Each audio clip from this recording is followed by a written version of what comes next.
Bienvenidos oyentes de Radio Sefarad una vez más a este Revista de Medio Oriente, el programa que nos acerca Masa Gabriel a esta casa. ¿Qué tal, Masa? Muy bien, ¿cómo estás, Alejandro? Bueno, regresamos al análisis de los medios de comunicación que traes, como decía, aquí a Radio Sefarad para hablarnos de diferentes asuntos, de un informe de Human Rights Watch que se publicará recientemente, pero antes vamos a hablar del programa Pegasus, del que se ha hablado en diferentes medios españoles y bueno, nos quieres comentar cosas que tú has encontrado acerca de estos artículos o estos temas que se han mencionado en referencia a Pegasus. De Pegasus me llama mucho la atención, ha sido como una fiesta, Pegasus, una fiesta de señalamiento. Para nuestros oyentes, Pegasus es un software que fue desarrollado por una empresa israelí, el grupo NSO, y es un software que crea programas de vigilancia. Según dice la misma empresa, se vende exclusivamente a agencias gubernamentales de inteligencia. ¿Qué ocurre? Que ha salido a la luz a través de varias investigaciones que ha habido varios países que han utilizado este programa para espiar, entre otras cosas, espiar periodistas, espiar opositores, etcétera. Entonces, ¿por qué digo que ha sido la fiesta? Dice, porque todos los titulares apuntan sobre el programa israelí. Y entonces puedes ver Pegasus, el programa israelí de vigilancia, estamos siendo investigados por un programa, nos vigila el programa israelí Pegasus, todo es el programa israelí, el programa israelí, el programa israelí. Casi todos los titulares. Pero lo que me parece más interesante es que quien investiga o quien espía no es Israel. Es decir, hay varios países detrás, muchísimos, no es algo mínimo. Casi todos, bueno, pues estaba viendo ahora precisamente de lo último que se ha escrito, que decía que los objetivos estaban agrupados en países como México, Hungría, India, Ruanda, Marruecos, Azerbaiyán, Bahrein, Kazajistán, Arabia Saudita, Emiratos Árabes Unidos. Es decir, no es Israel quien está espiando. Hay un software israelí, efectivamente, que se emplea y que lo han empleado, entre otros, se acusa mucho a Hungría o a Marruecos de estar detrás de este espionaje. Pero ni Hungría, ni Marruecos, ni estos otros países aparecen en las portadas. Lo importante para los periodistas es destacar que es una empresa, y bueno, si todavía dijeran empresa israelí, no dicen el software israelí. El software israelí entonces es francamente interesante. Estaba mirando otras cuestiones de espionaje previas y, por ejemplo, supongo que ya la gente habrá olvidado, porque tampoco fue gran escándalo, esto ha tenido muchísimo más cobertura, pero en el año 2015 se convocó, incluso Francia convocó a la embajadora de Estados Unidos porque había espionaje a presidentes franceses hecho por los Estados Unidos. La Casa Blanca lo negó, pero bueno, que se convocó a la embajadora, quiere decir que ahí hubo una cosa. Y estaba intentando ver qué programas se utilizaron de investigación, no lo encuentro, si eran israelíes o estadounidenses, eso no parece importante. Donde ha sido muy importante ha sido destacar que ese software es israelí. En fin, nosotros escribimos un artículo al respecto cuando empezó con el diario El Periódico, que decía periodistas, políticos y activistas de todo el mundo han sido espiados con un programa israelí.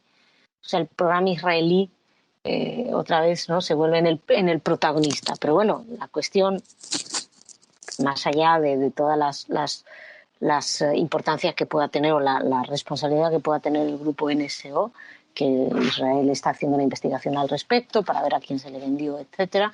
Ellos dicen que son los gobiernos, pero bueno, independientemente de eso, lo que hay que decir es que convertir en protagonista al origen de la investigación y no, o sea, digamos, el aparato que se utiliza para la investigación y no el protagonista y no quien quien ejerce el espionaje, pues es un problema.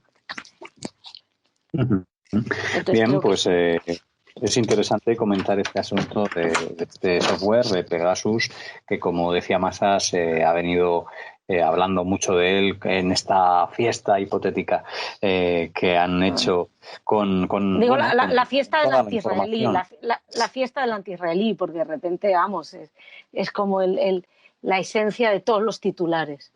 Exacto. Bueno, pues una vez que hemos hablado de este asunto, de este software israelí de Pegasus, pasamos al tema con el que quieres cerrar esta revista de Medio Oriente.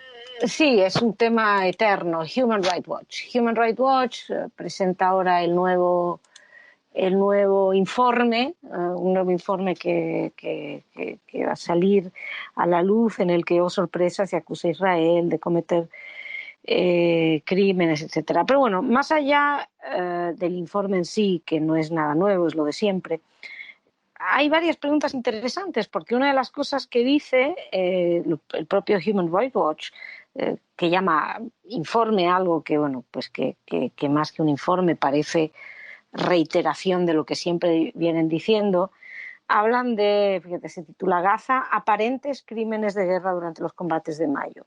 Bueno, la idea es, el primer informe lo que han presentado es solo sobre Israel, o sea, atacando a Israel, que Israel ha hecho esto y lo otro. Dicen que habrá una segunda parte, pero bueno, veremos si esa segunda parte en cualquier caso sale. En cualquier caso, lo interesante es, obviamente Human Rights Watch está posicionado, pero hay muchas cosas. Dicen, por ejemplo, que no tenían a nadie que pudiera entrar en Gaza para investigar. Entonces, si no había nadie en Gaza para investigar, ¿quién les hace el informe? Gente que estaba ya en Gaza. Y esa gente que está ya en Gaza, ¿qué libertad tiene de análisis e investigar? Estamos hablando de Gaza, que está controlado con un puño de hierro por Hamas.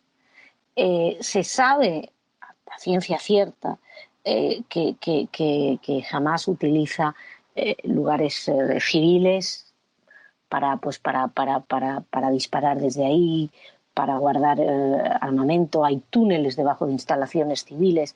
O sea, esto no es nada nuevo, ¿no? Nada de esto sale. De hecho, es curioso porque no habla de los misiles de Hamas, cohetes y misiles de Hamas que cayeron en el territorio de Gaza y que mataron a gente en Gaza. Incluso uno de los casos de los que hablan, según una organización absolutamente anti-israelí, todo hay que aclarar, lo que es Defense for Children International Palestine, según ellos mismos, es uno de esos ataques en Beit Hanun, las muertes fueron causadas por un proyectil palestino errante. Así lo dijeron ellos. Esto no, bueno, sin embargo, Human Rights Watch les encasqueta estas víctimas a los israelíes. Hay muchas preguntas que se plantean respecto a eso. ¿Por qué siempre es lo mismo, ¿no? Son varias personas civiles que dicen que cuentan cómo fue el ataque y eso es lo que vale. Pero son personas que están ahí, es decir, son parte del conflicto. ¿Qué clase de informe utiliza simplemente testimonios de un lado del conflicto, que además son parte protagónica, o sea, son voces, no fuentes, una vez más? Bueno, pues todo está construido en eso. Y es interesante, yo creo que hay que recordar algunas cuestiones de Human Rights Watch. Incluso su fundador, Human Rights Watch, que escribió un artículo en el New York Times en el 2009 denunciando, quien fue presidente además, entre el 78 y el 98, denunciando Human Rights Watch por el sesgo anti-israelí, porque dice que lo único que hacen es transformar a Israel en un estado paria. En el 2009 un artículo del fundador y director, creo que está bastante claro. Luego había otra cosa interesante también, que muestra bastante bien cómo funciona Human Rights Watch, y esto es de un artículo también de 2009 en Wall Street Journal, donde, por ejemplo, Human Rights Watch viajó a Arabia Saudí, ¿no? Y uno dice, bueno, ¿qué fue? ¿A investigar los abusos de los derechos humanos o el trato a las mujeres, a los homosexuales? No. Fueron ahí, fue una delegación de Human Rights Watch a Arabia Saudí para recaudar dinero para destacando que hablando de las batallas que Human Rights Watch tiene que hacer contra los grupos pro-israelíes en Estados Unidos, la Unión Europea y Naciones Unidas. Es decir, se fueron a un país absolutamente que brilla, donde los derechos humanos brillan por su ausencia, y Human Rights Watch se fue ahí no a denunciarlo, no a investigar esos ataques, sino a recaudar dinero para seguir atacando a Israel. Es decir, es un chiste que lamentablemente vamos a ver en muchos medios en español, saldrá y se le dará la validez que se le quieren dar a estos supuestas investigaciones. Tienen grandes faltas de rigor, grandes agujeros a la hora de analizarlo, grandes sesgos. Son organizaciones cuyos sesgos ya son conocidos, y bueno, lamentablemente los tenemos pues ocupando grandes altavoces en los medios de comunicación. Y bueno, quería alertar a nuestros oyentes, porque esto va a empezar a salir ahora, y que sepan más o menos el grado de seriedad que puede tener este supuesto informe. Muy bien, Masa, pues avisado y hablado de este informe de Human Rights Watch, del que posiblemente nos hables en unas semanas. Bueno, despedimos esta revista de Medio Oriente y te agradecemos como siempre la participación y esta colaboración aquí en Radio Sefarad. Muchísimas gracias y hasta la semana que viene.